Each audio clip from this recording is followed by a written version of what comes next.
Howdy folks, Chuck Schiele here today again with another artist feature right here on Making Music Magazine. And today we have a very special guest, a very special guitar player.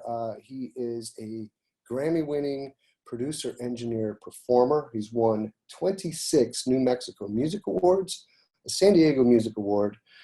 He has his own serious and incredible solo career, and he just released two EPs recently, an acoustic one called The Light Within and an electric EP called Shadows of the Soul. Ladies and gentlemen, please meet my good friend Larry Mitchell. Hi Larry, how you doing? I'm good, and you? I'm doing very well, thanks. We're freezing our butts up here in New York, but Oh God. it won't be too much longer, I hope. So Yeah, I thought it how had are you warmed out up there here. in New Mexico? Yes, No, I'm actually now in Alabama. I've been in you're in Alabama. Alabama right now. I'm in Alabama right now. I've been in Alabama for a little bit, helping my mom out and spending time with her, and just feeling the South for a little bit. What a good son. Right on. All right, so tell us all a little bit how you got started as a guitar player in the first place. Going back to my mom, when I, as a kid, I wanted to play drums, and I had a toy drum kit. I Uh, did too. Huh. well, my mom, she didn't play around. So one day I was playing, she was trying to watch TV, and she said, "Don't hit the drums. I'm watching TV." I said, "Okay." And then, at 9 years old, you have a short attention span. And then I started hitting them again. And then she said, "I told you don't hit the drums." And then I hit them again. And she said, "If you hit them one more time, they're going out the window." So this is when we lived in Brooklyn. And out they went, back window, third story. And Wow. that's how I became a guitar player. That's kind of similar to my mom where she's like, honey, is that hard to play? No, well, it sure is hard to listen to, you know. Oh, wow. That's a good one. That's a good one. Anyway, so how did that lead to guitar? I always had a toy guitar, then I got a not as much of a toy guitar, then I got a real guitar, and between 9 and 10 is when I really started to, you know, want to start playing. And at first, a lot of stuff was just mostly like a bass, like working on the little bass lines kind of thing, because I'm self-taught, and then I found a neighbor kid, Mark Brown, who knew how to play a little bit, and he showed me a little bit more than I was doing. And then when we moved to Far Rockaway, Queens, um, I met a couple other people and I was that annoying kid that whenever I'd see somebody with an instrument, if they were playing, I go, "Excuse me, excuse me, excuse me. Could you show me that? Could you show me one thing?" And I always tried to figure out one thing or learn one thing from everybody, which I think you can. I think you can easily learn one thing from anybody, whether you deem them not as technically efficient as you or not. Everybody approaches something different, and everybody's learned something different than you. So it could be a new chord, it could be how they do something. Um, Sometimes people do things and they're not sure why, but their creative mind has brought up something, and you kind of go, "Well, that's cool. How do you do it?" And they go, "I don't know. This is what I do." Yeah, that's a great insight. I concur. That's been my school, is just learning something from everybody you meet if you play it right, you know. So Mhm. as being self-taught, how long did I take it you also put on Hendrix records or something and started to learn that stuff, or Beatles or jazz or something? No? No, well, I grew up in a different kind of neighborhood, and so we was like Nile Rodgers, was Oh. chic and all that stuff. Or before that was Earth, Wind and Fire. Mhm. The first exposure was a really good exposure when I was really young, 13 or 14, was Prince, the Prince album, and I heard Bambi and "Wanna Be Your Lover" and a bunch of stuff, and I was like, "Who is this? What is this?" And the first time it really struck me guitar to sound like that, and then my mom got me into Santana a little bit. I heard about Hendrix a little bit growing up. It was a little bit later. I was probably about 16. Um, Well, I and didn't mean Hendrix per se, but like learning a lot of times when you're self-taught, you put on your favorite records and you play along and figure out yeah, what they're doing. That was more the feeling of the question. yeah, it was all R&B. It was R&B Yeah. and funk, and then the disco era, and then I got into a little bit of other stuff. Van Halen was a when I was really starting to learn records and stuff. And also, a good learning experience for me, good educational experience for me was my grandmother used to watch Hee Haw. And do you remember Hee Haw with Chet Atkins and Jerry Reed and Roy Clark? Roy Clark was the bomb, man. There's some episodes where there's all three of them on, and it's just like I remember running through and going, hearing that, and it stopped me dead in my tracks. Like, what is that? I never heard anything that sounded like that. You know, I was watching that once, and I remember an episode where Jim Stafford came out, and I remember him, the Spiders and Snakes guy. He uh, Mm. he uh, he played Dixie and Yankee Doodle simultaneously in the same take. Oh, I do. I don't know. I don't know if I ever knew his name. I remember that. I Yeah. remember. Yeah, it's like yeah, okay. Yeah, At the same time. it was during that era. They had good music on that show, Oh, you they know. had great. Yeah, they had great music, but I didn't really know what was going. And being in a different kind of neighborhood, you go to school and go, "Should I see Hee Haw last night?" And they'd be looking at me like, "Why are you watching Hee Haw? It's They asked me the amazing." same thing in my neighborhood, you know. So that was funny, yeah. Uh, all right, so but so you were self-taught, but now you teach.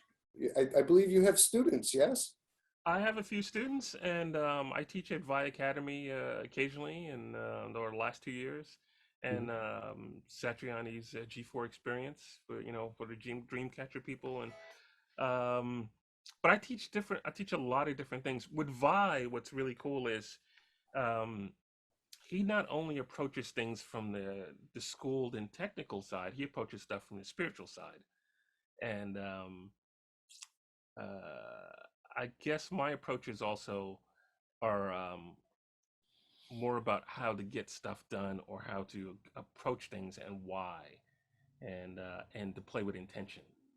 Um, there's a lot of times we tend to learn things technically, and then we spew them all out and have no but not sure why we're doing it, and there's not the right intention behind it. The intention for music, that always is to play music, to create music.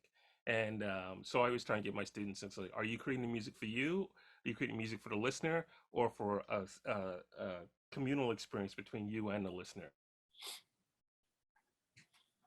That's a great perspective. Yes. Thank you. Just playing all your technical stuff in front of them is not really a communal experience unless that's exactly what they want. So That's a demonstration of skills when you do it that way, as opposed to being musical and just feeling groovy. So, yeah. yeah. Mhm. Um, so playing with Squire Bosse and Chapman and Okasik, how was it? What was it like to work with all those guys? Uh, a learning experience with all. The first tour I ever did was 1988 with Miguel Bosé. Not knowing who Miguel was, three Americans went over to Italy and we rehearsed for a month.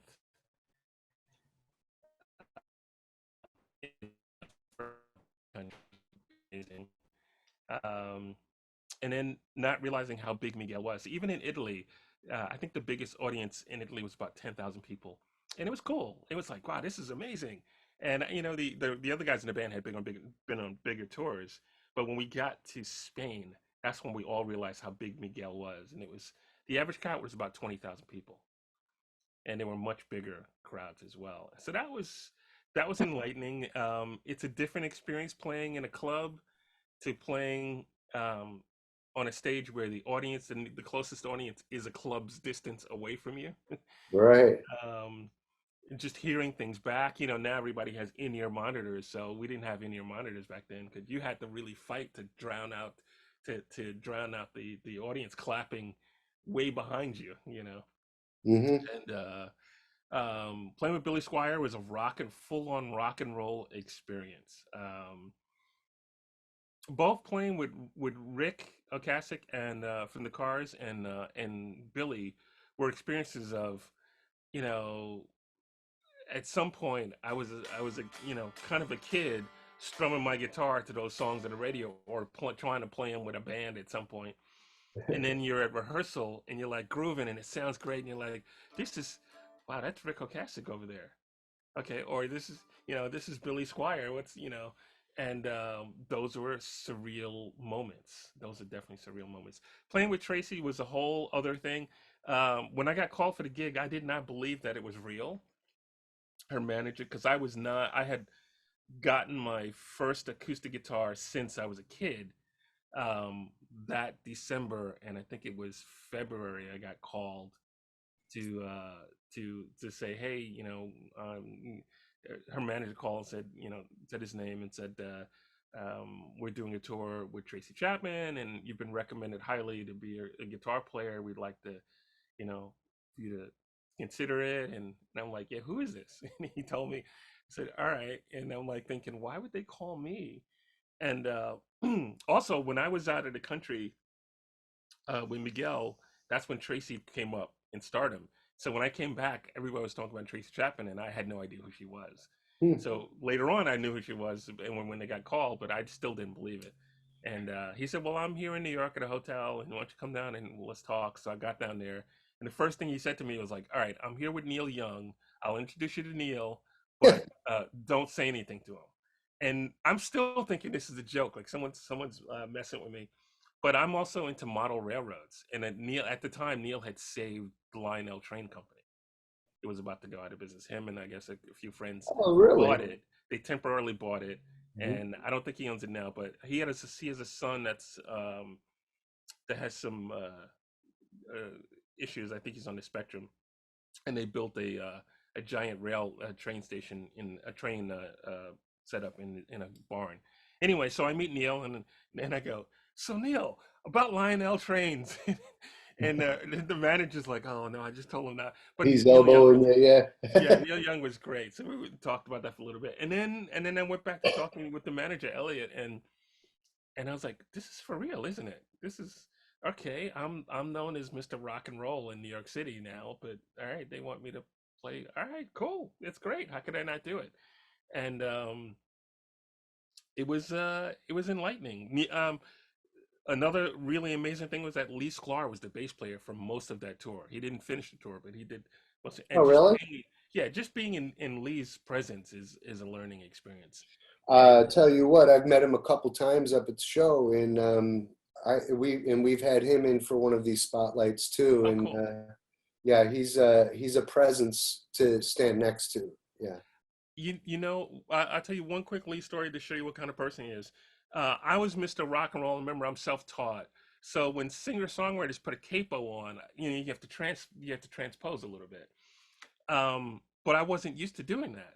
And and also there's a thing that singer-songwriters do. I noticed as a producer of singer-songwriters is when they're home, they kind of if they're writing a new song and they use capos a lot and they write a new song and it's on the second fret and they're playing it, but then they want to go play an old song, unless they have a limited vocal range.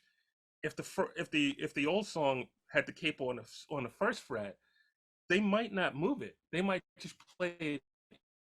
Ah,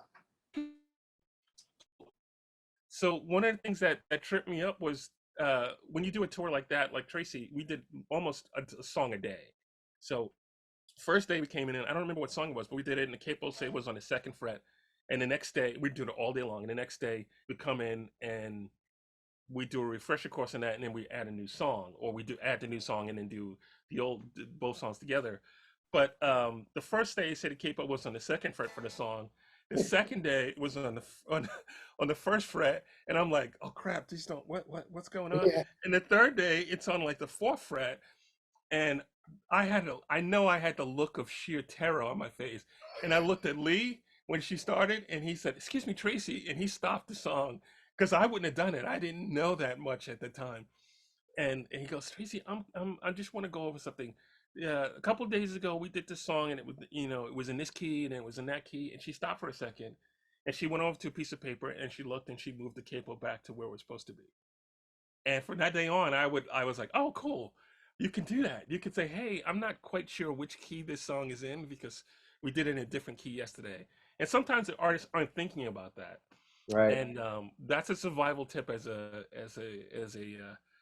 sideman. I think that would be a good It's a thing. But good thing you weren't in my dad's jazz bands, because like they used to play jokes on the sax player and yeah, say, Yeah, we're gonna play Tunisia. Okay, what key? E flat. Okay, and then he'd start in E, but the whole band was in on it to play an Uh, F or something like that, you know. oh yeah.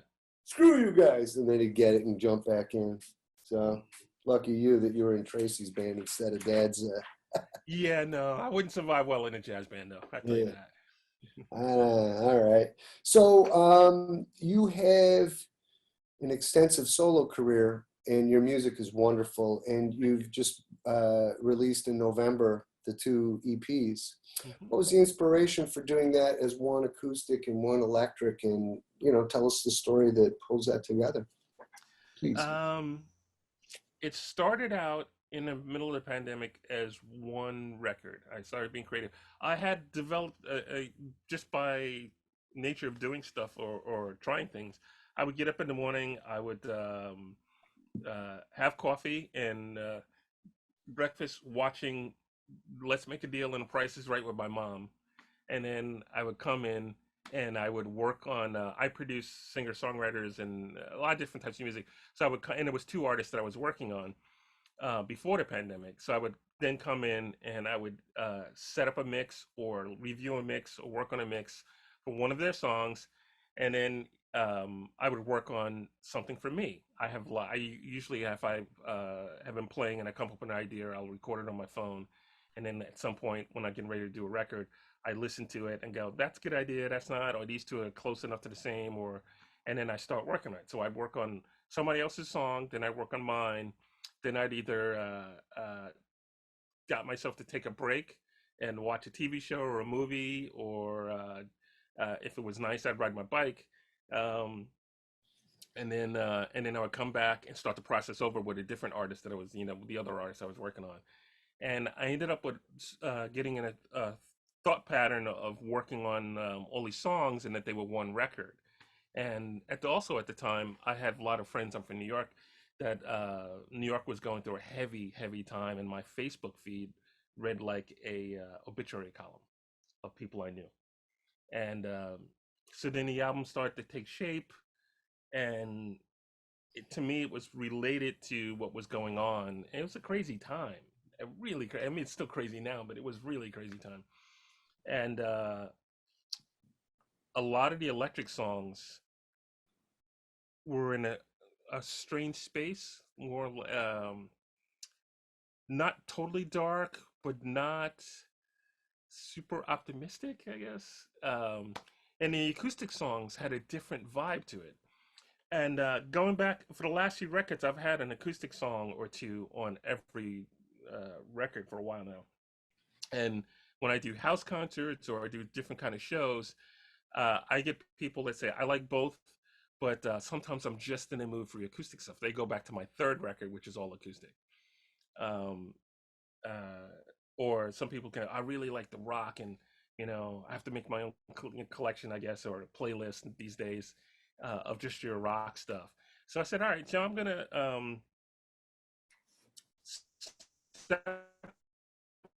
two. One deals with the situation in one way, the other one deals with the situation the other way. And so I had two different records, and I'm like, I don't know how to release anything during the pandemic, so I'm not going to worry about it. I'm just going to keep writing. And then later on, at some point, I decided to release stuff, and then it became clear that they were, when listening and mixing things, that they were two different records. Also, I started writing new stuff, and so I think three of the songs from the original Electric record remain. It's a five-song EP, and then two of the songs from the acoustic record remained out of six. There's six songs on that EP, and I have enough to make full records, but both of those felt like complete collection. An album is a collection of songs. So I like to listen to. Sure, I like to make a playlist of my favorite artists and listen to a lot of things, but every now and then I like to listen to how the artist and producer envisioned that listening experience. So for the electric record, Shadows in the Soul, that's one whole experience. And then for Light Within, again, that's a whole different experience. And I thought I would release them that way. And if somebody wanted to put them together, they could put them together.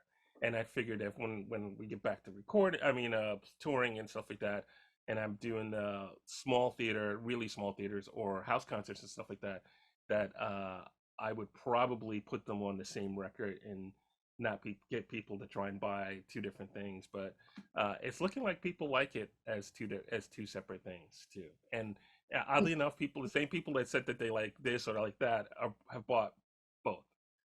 So, so Interesting. that's how. Well, that sounds like a good situation. Yeah, I'm not gonna complain. All right. All right. Well, I think we're hitting the part of the show here, dude, where we do the 2-minute tip for our learning musicians out there. So if you've got something, a little time saver for our people, we sure would appreciate it. Ready, set, go. 2 minute tip. Okay, so we all work on little techniques. We work on like picking everything, or you might work on slurring, a hammer on. You might work on trills. You work on bending. Um, Soloing is like a communication. You don't want to solo the whole way. You don't want to do, and then you also don't want to do. You want to have all those techniques as a skill, and then you want to. And so the same thing with playing fast and slow. You want to be able to use them at will.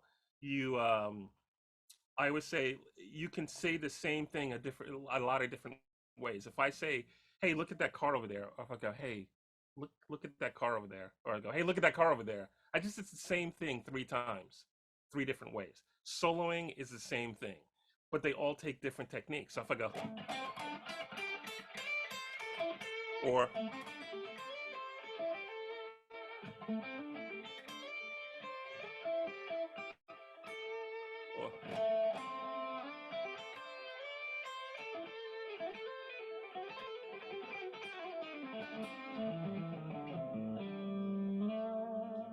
so work on don't work on just one technique to and then go, hey, check out this thing I did.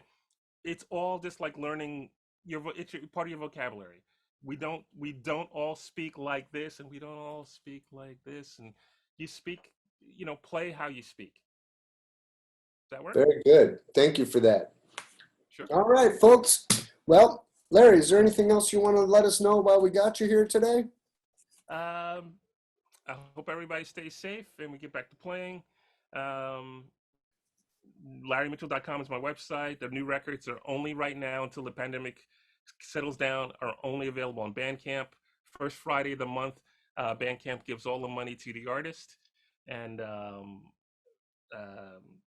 I'm releasing a lot of new content, redone old content on Bandcamp.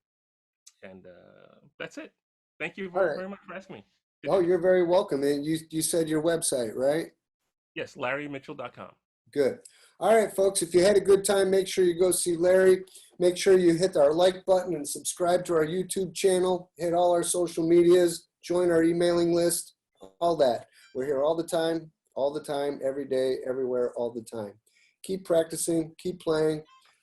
Have a great day, and we'll see you soon. Thank you, Larry.